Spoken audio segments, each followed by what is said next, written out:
चलो ये क्वेश्चन देखते हैं। A point mass of 1 kg collides elastically with a stationary point mass of 5 kg.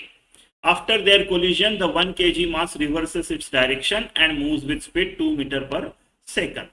Which of the following statements are correct for system of these two masses? Total momentum कितना है? Momentum 5 kg वाले का कितना है?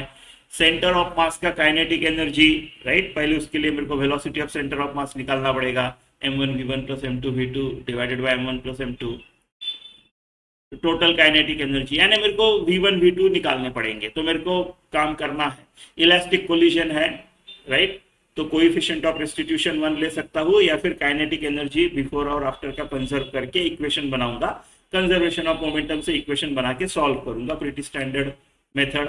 तो ये 1 kg है, मान लो इसका वेलोसिटी u1 था, ये 5 kg वाला है स्टेशनरी, तो इसका वेलोसिटी u2 जो है वो 0 है। ये हो गए कोलाइड। कोलाइड होने के बाद ये जो 1 kg है ये जा रहा है इस तरफ, राइट, रिवर्स कर लिया उसने 2 मीटर पर सेकंड, चलो इसको v1 बोलते हैं, 2 मीटर पर सेकंड।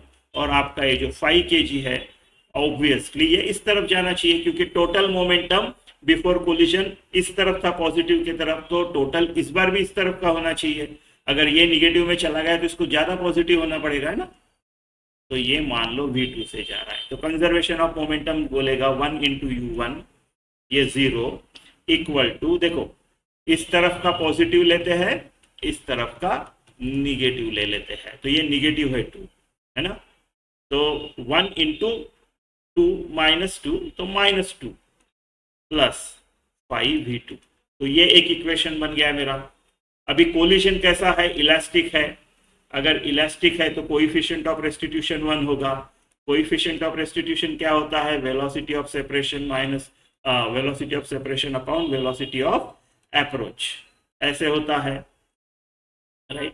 काइनेटिक एनर्जी कंजर्व करने से ये इजी पड़ेगा, राइट। तो ये 1 है coefficient of restitution, v2 positive की तरफ है, तो इसको कितना पकड़ू मैं? v2 ही पकड़ता हूं, क्योंकि इसकी वैल्यू तो पता है नहीं।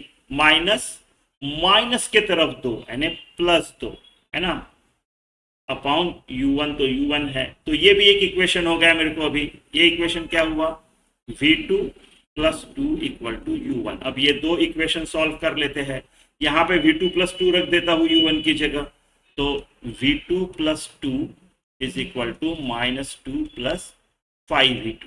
इसको इधर 4, इसको इधर 4, मेरा v2 जो है वो होने वाला है 1 मीटर पर second.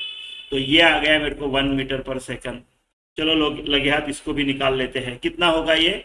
u1 is equal to 2 plus v2, तो v2 1 है, तो u1 कितना होगा? 3। अभी सब है, सारे मासेस है, सारे वेलोसिटीज है, अब सारे ऑप्शंस चेक करता हूँ। Total momentum of system 3 kg है क्या? हाँ, देखो ये पहला 1 इंटू 3 आ गया, ये है ना, और मोमेंटम तो कंजर्व होगा, बाद में कभी उतना ही होगा, तो हाँ पहला तो ठीक है आपका। Momentum of 5 kg mass after collision, 5 kg mass m5v1, तो 5 है, 4 नहीं है। Kinetic energy of centre of मास के लिए पहले तो मेरे को वेलोसिटी ऑफ सेंटर ऑफ मास निकालनी पड़ेगी। तो velocity of centre of mass क्या होगा? m1v1 plus m2v2 divided by m1 plus क्या बोलते हैं m2। कौन सा लूँ? देखो ये आफ्टर वाला लेते हैं, ठीक है, कोई फर्क नहीं पड़ेगा, आप पहले वाला भी ले सकते हो, राइट, क्योंकि ये जो कोलाइडिंग वाले फोर्सेस है ये इंटरनल फोर्सेस है, एक्सटर्नल फोर्स नहीं है कोई। तो इंटरनल फोर्स से वजह से सेंटर ऑफ मास का वेलोसिटी को कोई फर्क नहीं पड़ता है। तो m1 v1 बाद वाला लेता हूँ। देखो केयरफुल, v1 माइनस है यहाँ पे, तो आपको -1 इंटू 2 करना पड़ेगा, प्लस 5 इंटू 1 करना पड़ेगा, डिवाइडेड बाय 6। तो ये 5 में से 2 गए, 3/6, आपका आधा आ गया velocity of centre of mass.